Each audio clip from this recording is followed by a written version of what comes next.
¿Qué es lo que tenemos ahí? Los aspectos contables los vamos a trabajar Jaime y yo. Allá vamos a mirar que tenemos que mirar normas básicas, normas técnicas, las normas técnicas sobre exclusión de libros, una anécdota que es simplemente ajustes por inflación, la prelación de créditos, el inventario del patrimonio social, los estados de liquidación y los estados financieros básicos. Y cuando hablamos de estado financiero, obviamente tenemos que hablar de revelación. Miremos las normas básicas y lo que tendríamos que decir. Y las normas básicas se siguen aplicando, pero allá tenemos con color distinto continuidad. Esa es la norma que se rompe en la liquidación. Recordemos qué es lo que yo les decía en clase, ¿no? Todo lo que no sabemos de contabilidad es bajo la norma de la empresa en marcha de la continuidad. Todos nos lo enseñan para eso. Cuando estamos en liquidación es una cosa completamente diferente.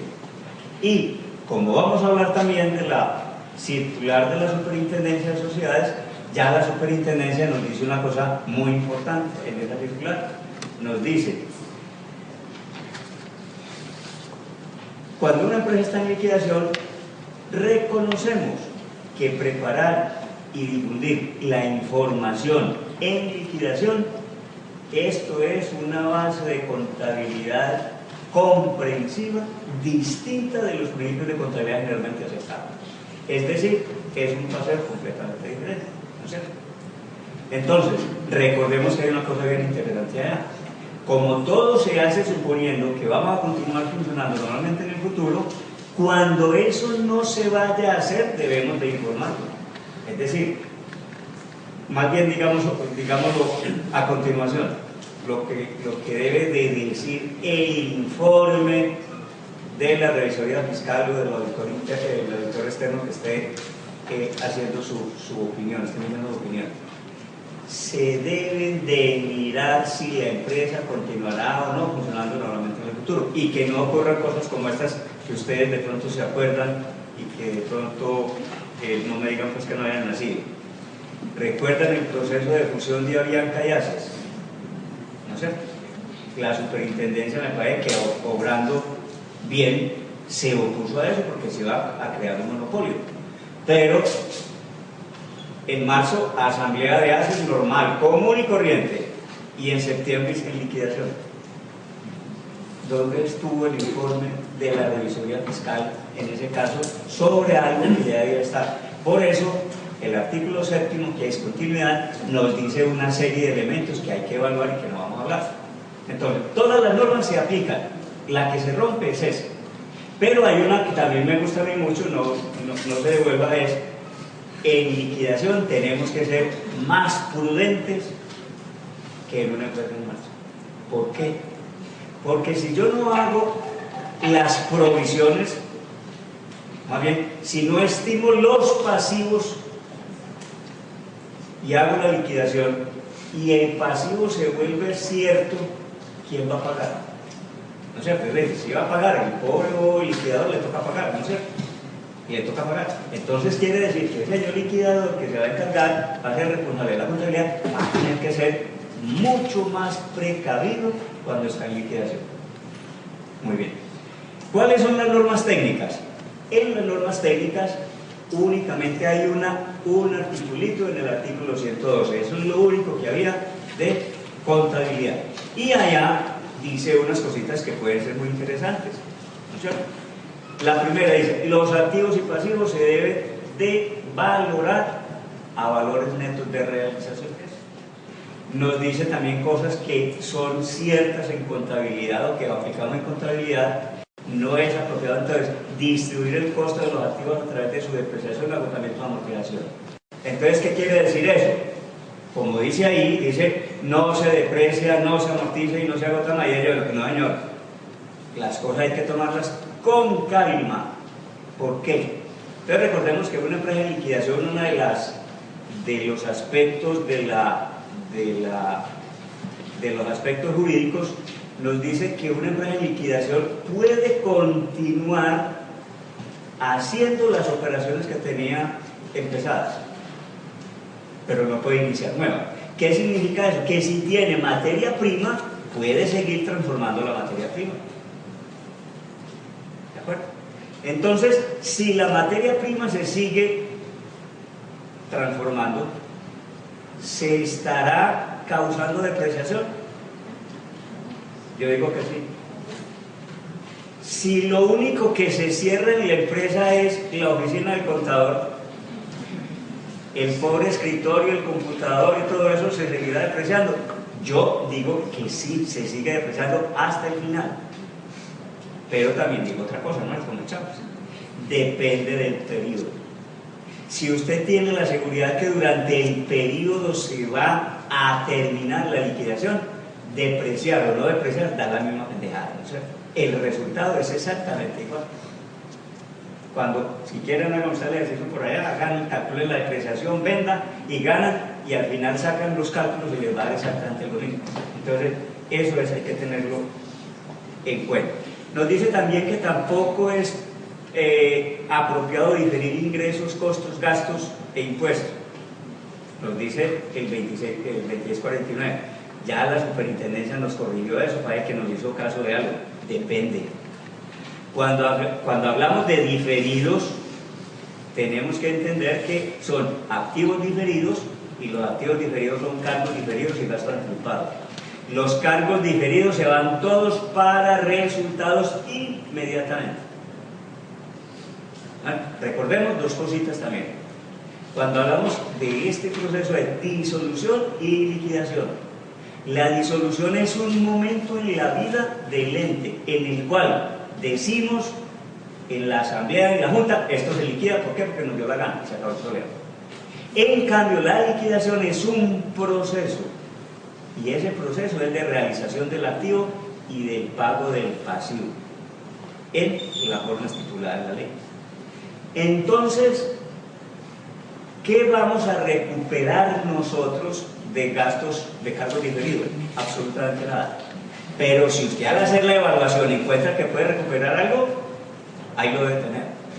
Los gastos anticipados, depende. ¿Usted por qué va a llevar los gastos anticipados al gasto? Si todavía, por ejemplo, usted tiene unos intereses anticipados, tiene la posibilidad de recuperarlo en efectivo. ¿Cómo así? Claro, usted hoy le paga al banco. ¿Qué hace el banco?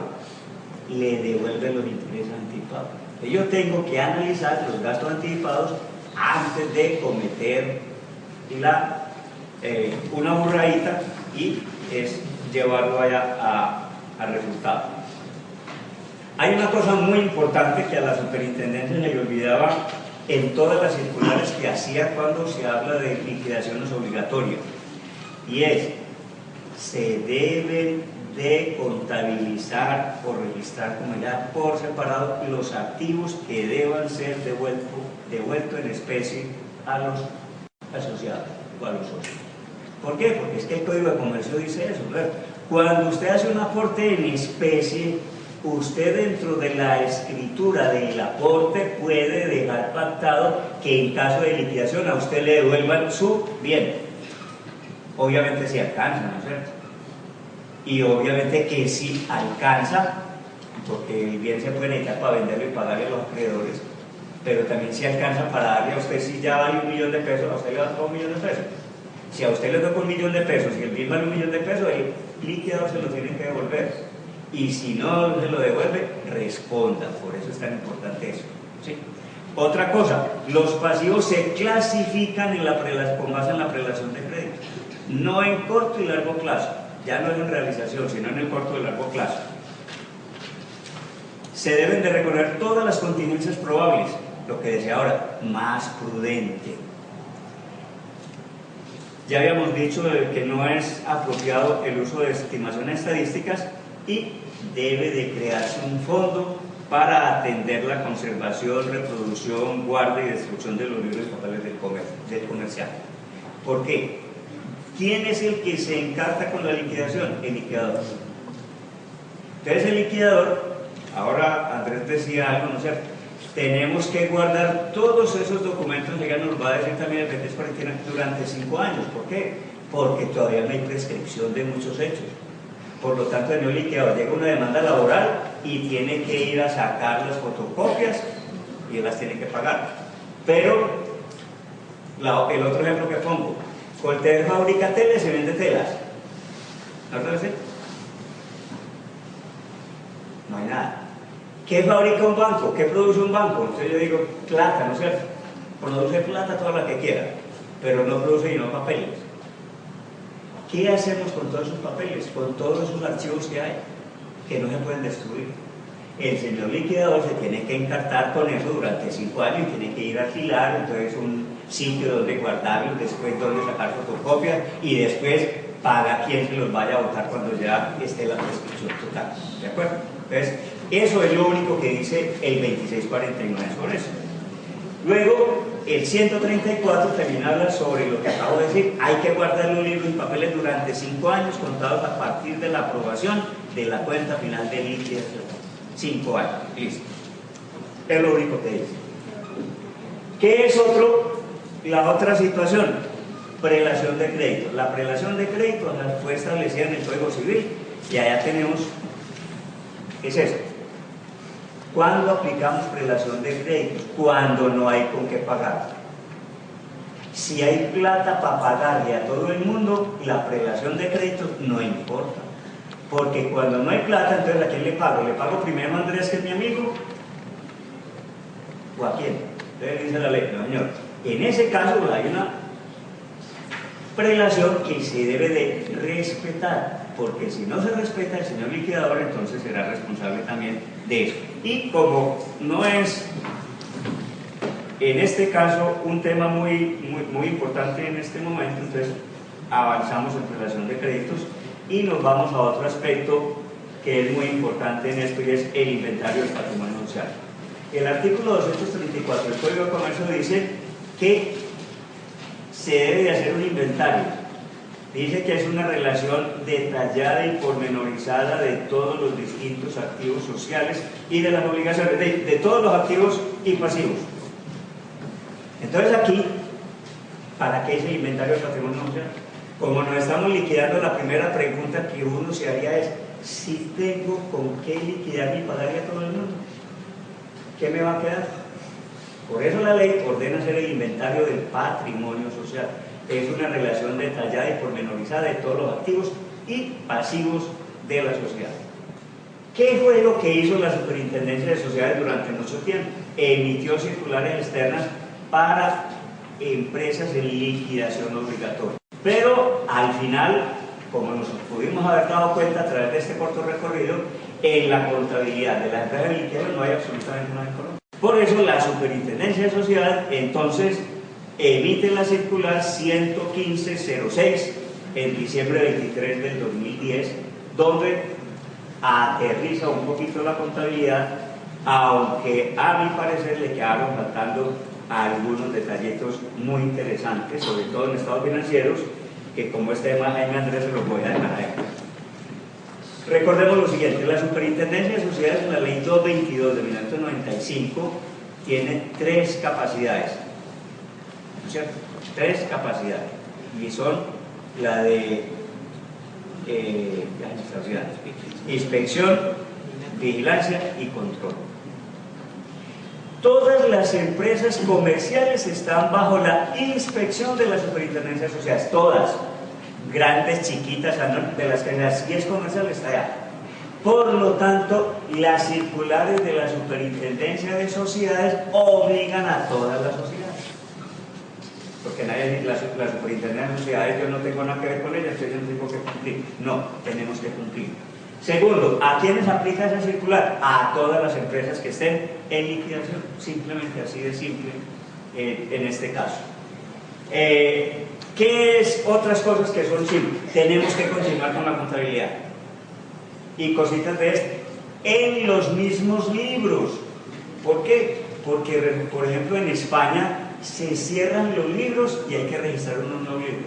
En Colombia, bueno, seguimos en los mismos libros y no hay ningún problema. La contabilidad la seguimos haciendo por causación. Entonces recordemos que son 2 cosas distintas cuando hablamos de causación y pago y caja.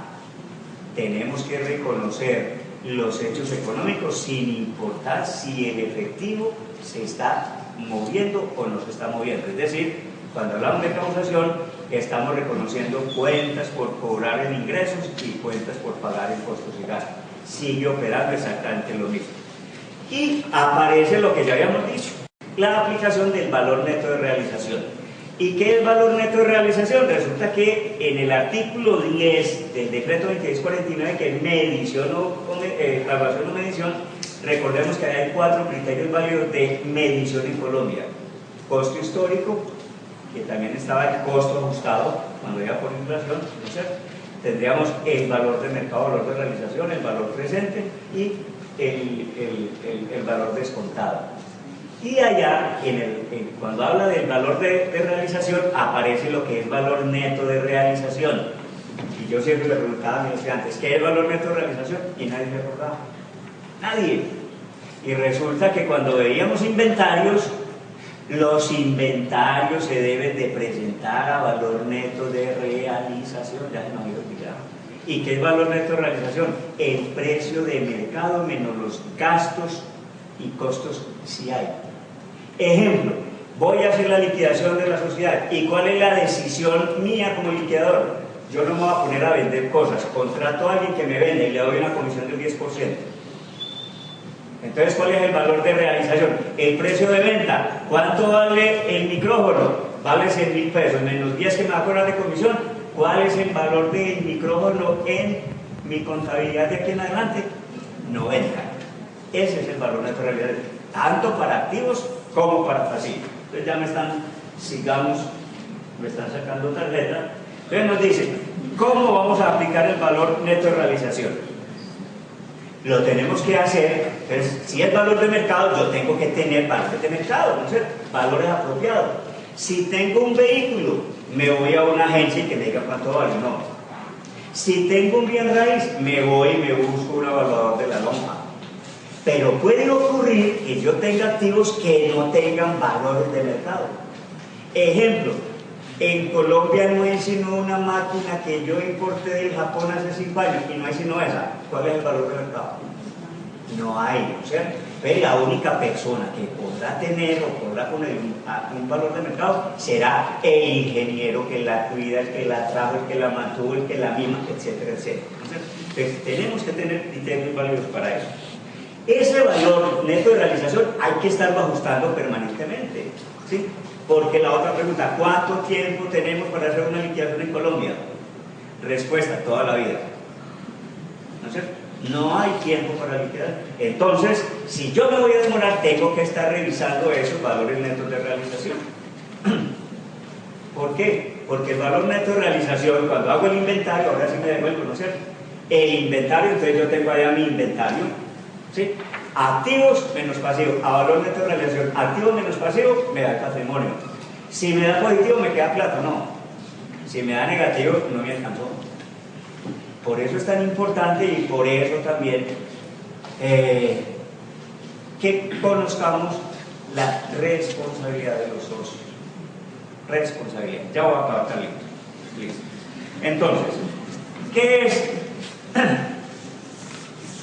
lo que vamos a hacer para eso? Y vamos a aplicar el valor neto de realización. ¿Sí? Aquí ya nos dijo la superintendencia. Todos conocen el librito de fenómenos orientales, entonces como no había nada, yo hice mi propuesta. Ahora la superintendencia dijo no. Entonces, ¿qué es lo que vamos a hacer? Yo voy a coger una inversión. Entonces yo la tengo que poner a valor neto de realización. Valor neto de realización puede ser una acción que está en la bolsa, vale 100 pesos, ese es. Menos la comisión que le tengo que pagar allá al señor, me quedan los 9. La comparo con la contabilidad. En contabilidad está por 80. Entonces, ¿qué es lo que vamos a ver? ¿Qué hacíamos en la empresa en marcha? 10 de valorización contra 10 de superávit, ¿no es cierto? Ahora no, señor. 10 de inversión contra 10 de valorización, de superávit por valorización. Pero, ¿no es cierto? Si es al revés, ¿sí?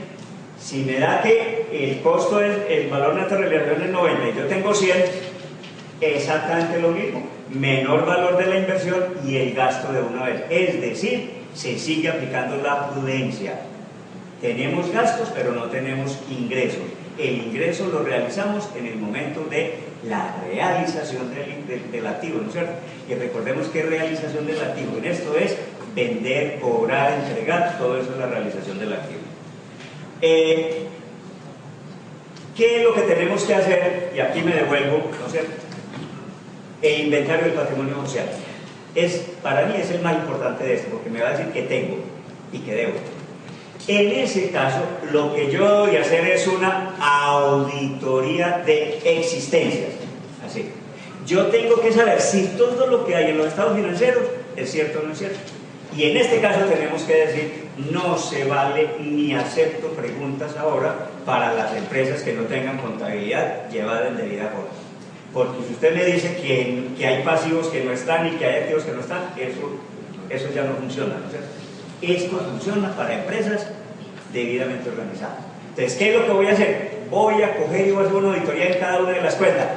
Imaginen, bancos. Ah, sí. ¿Cuánto hace que no consigue bancos? Ay, como 2 años. ¿Sí será el saldo en bancos? No. Entonces tengo que hacer eso. Cuentas por cobrar, me tengo que hacer, y eso es muy importante, que tengo que hacer allá. Ustedes se imaginan, para hacer esto va a ser una hoja de cálculo y entonces voy a hacer todo eso. Cuentas por cobrar. Tengo que verificar una a una las cuentas por cada, me dicen el nombre, la fecha, la cédula, el valor, y ponerme a hacer como liquidador la evaluación. ¿Cuánto voy a cobrar de eso? No voy a cobrar nada, cancélela. ¿Contra qué? Contra la provisión inicialmente, ¿no es cierto? Contra la provisión. Voy a cobrar la mitad, cancele la mitad. Es decir, como estábamos diciendo ahora, aquí tengo que hacer, no me puedo meter mentiras, ¿no es cierto? Voy a cobrar el 90% de la cartera, no, posiblemente no cobrar sino el 60%, entonces usted tiene que tomar esa decisión, ¿no es cierto? ¿Qué es el resumen? Tengo que hacer esa evaluación. ¿Qué vamos a encontrar? Vamos a encontrar cosas que no están en contabilidad, no por errores, o cosas que no están en contabilidad y existen. Ejemplo, ¿sí? Mi ejemplo, en la fiesta del año pasado el gordo Quesada se sentó en el escritorio y lo quebró. Y cuando vamos a hacer el inventario, falta un escritorio. ¡Ay! No lo habían retirado de la contabilidad, ¿no es cierto? Entonces, retírenlo. Y al revés, ¿qué es lo que nos dice a nosotros y la norma de la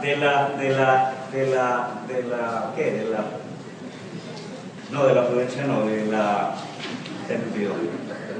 la importancia relativa a materialidad, ¿no es cierto? Nosotros trabajamos con cifras importantes.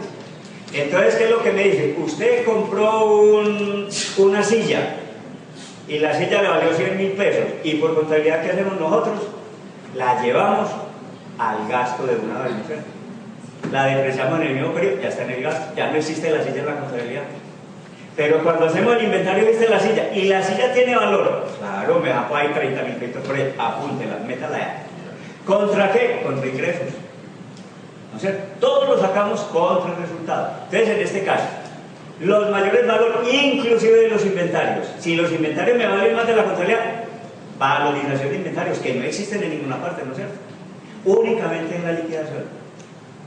Hay una cosita mal escrita ahí, porque nos dice que, por ejemplo, bueno, esto es muy importante, después de que hagamos el inventario, no debe de existir ninguna cuenta, ni de depreciación acumulada, ni de provisiones, todas se deben de cancelar.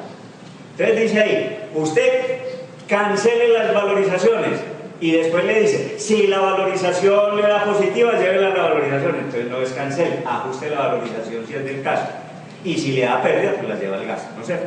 Ese es más o menos el procedimiento que debemos de seguir en este caso.